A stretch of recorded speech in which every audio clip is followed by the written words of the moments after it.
এই বিষয়ে বিস্তারিত আলোচনার জন্য স্টুডিওতে যুক্ত হয়েছেন সহকর্মী রাইসা জান্নাত। যাচ্ছি তার কাছে। রাইসা, আপনার রিপোর্টটাই দেখছিলাম এবং সেক্ষেত্রে দেখছিলাম যে যুদ্ধ আসলে কিভাবে ছড়িয়ে পড়ছে এবং সেক্ষেত্রে পশ্চিমা বিশ্বও কিন্তু অনেক দেশ এখন নানাভাবে তাদের মিত্র দেশের সঙ্গে যুদ্ধ করার প্রস্তুতিও নিচ্ছে। সেই জায়গাটায় শুরুতেই যদি আমরা একটু সার্বিক পরিস্থিতি বিশ্লেষণ করি যে মার্কিন ইসরায়েল যে হামলা আবার পাল্টা আক্রমণ ইরানের কি অবস্থা? রাব্বি, শুরুতে আপনাকে ধন্যবাদ জানাচ্ছি। আজকে ষষ্ঠ দিনের মতো যুক্তরাষ্ট্র, ইসরায়েল ও ইরানের সংঘাত চলছে এবং আমরা প্রতিবেদনে দেখছিলাম যে ইসরায়েল রাতভর কিন্তু ইরানে হামলা চালিয়েছে এবং সকালবেলাও বিভিন্ন জায়গায় রাজধানী তেহরান সহ বিভিন্ন জায়গায় বিস্ফোরণের শব্দ পাওয়া গেছে। কিছুক্ষণ আগের তথ্য যদি আমি একটু বলি যে আজকেও কিন্তু ইসরায়েল ইরানের দুটি স্কুলে হামলা চালিয়েছে। আমরা এর আগে একটি স্কুলে হামলার কথা জেনেছি এবং সেখানে কিন্তু 1.5 শতাধিক শিক্ষার্থী নিহত হয়েছেন, সেই তথ্য কিন্তু আমরা জেনেছি।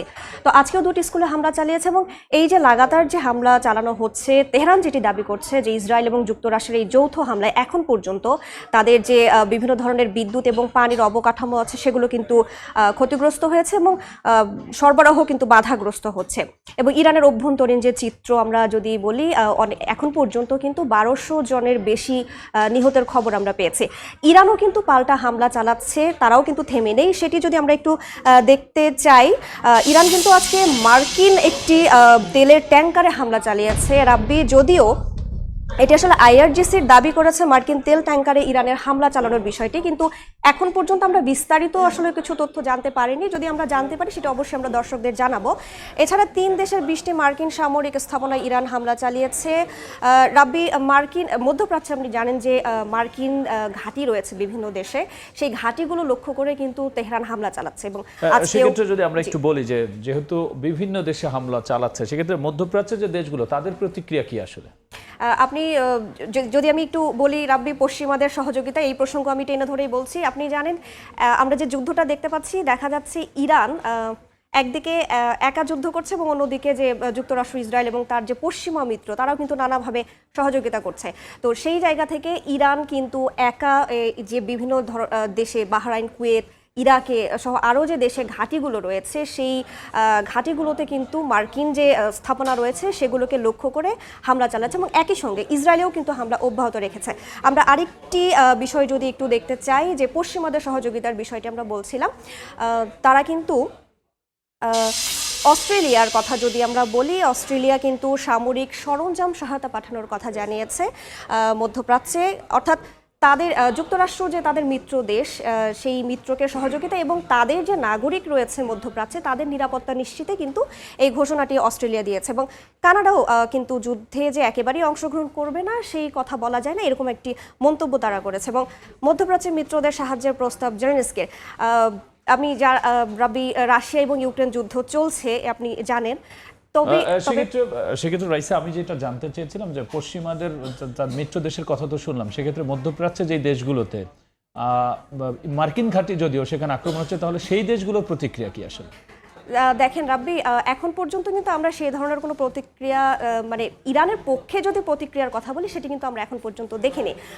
বাহরাইন, কুয়েত এবং আমরা জানি তুরস্কে একটি ড্রোন, একটি ক্ষেপণাস্ত্র হামলার ঘটনা ঘটেছে এবং যদিও সেটি ইরান অস্বীকার করেছে, তারা প্রত্যেকেই কিন্তু আসলে নিন্দা জানাচ্ছে। তবে এই ক্ষেত্রে রাইসা, আমরা দেখতে পাচ্ছি যে এই যুদ্ধ কিন্তু মধ্যপ্রাচ্যে যেহেতু আমাদের শ্রমশক্তি আছে, আমরাও নানাভাবে কিন্তু আসলে এই ঘটনার সম্পৃক্ত। রাব্বি, আমরা এই আলোচনায় প্রতিবেদনটি দেখছিলাম। হ্যাঁ রাইসা, সেক্ষেত্রে যদি একটু একসাথে বলেন যে বাংলাদেশিদের আসলে এখন ওখানে কি অবস্থা এবং কারা কারা ফিরতে পারলেন, তারা কি বললেন?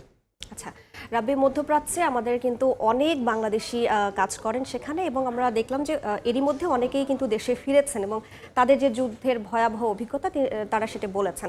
এখনও কিন্তু অনেকে সেখানে আছেন এবং আরেকটি বিষয় যেটি খুবই গুরুত্বপূর্ণ, যদি এই যুদ্ধ স্থায়ী হয় তাহলে কিন্তু বাংলাদেশের অর্থনীতিতেও প্রভাব পড়বে, যেহেতু একটা বিশাল শ্রমশক্তি সেখানে আছে। যেটি বিশ্লেষকরা বলছেন, যদি যুদ্ধ আরও চলতে থাকে, অনেক কোম্পানি কিন্তু এরই মধ্যে মধ্যপ্রাচ্যে বন্ধ হয়ে গেছে এবং অনেক বাংলাদেশি ভাই বোনেরা তারা কিন্তু ছুটিতে দেশে বেড়াতে এসেছেন এবং ফিরতে পারছেন না। এই যে বিলম্ব হচ্ছে, এর কারণে কিন্তু অনেক ক্ষতি হতে পারে, তাদের নিজেদের পরিবারের একটা ভরণ পোষণের বিষয় থাকে এবং বাংলাদেশের অর্থনীতির বিষয়টিও কিন্তু খুবই গুরুত্বপূর্ণ। এবং আপনি জানেন সরকার কিন্তু নানা ধরনের চেষ্টা চালাচ্ছে যারা ওখানে আটকে আছেন তাদেরকে ফিরিয়ে আনার। আমরা একটু দেখে নিতে চাই এর মধ্যে দুবাইয়ে আটকে পড়া ৩৭৮ বাংলাদেশি দেশে ফিরেছেন। ভিসার মেয়াদ উত্তীর্ণ বা শেষের পথে তারা বেশি অগ্রাধিকার পাবেন, অর্থাৎ ফেরার ক্ষেত্রে।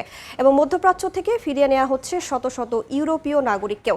মধ্যপ্রাচ্যে যে শুধু বাংলাদেশের নাগরিক আছে এমন না, ইউরোপের অনেক দেশের নাগরিক আছে এবং জি, তাদেরকে কিন্তু এরই মধ্যে সেখান থেকে নিরাপদে সরে যাওয়ার নির্দেশ দেওয়া হয়েছে। আপনি শুধু ইরান না, আমি একটু যোগ করি, লেবাননেও কিন্তু হামলা হচ্ছে এবং সেখানে যুক্তরাষ্ট্র এবং ইউরোপের যে নাগরিকরা আছে তাদের কিন্তু সরে যাওয়ার নির্দেশ দিয়েছে।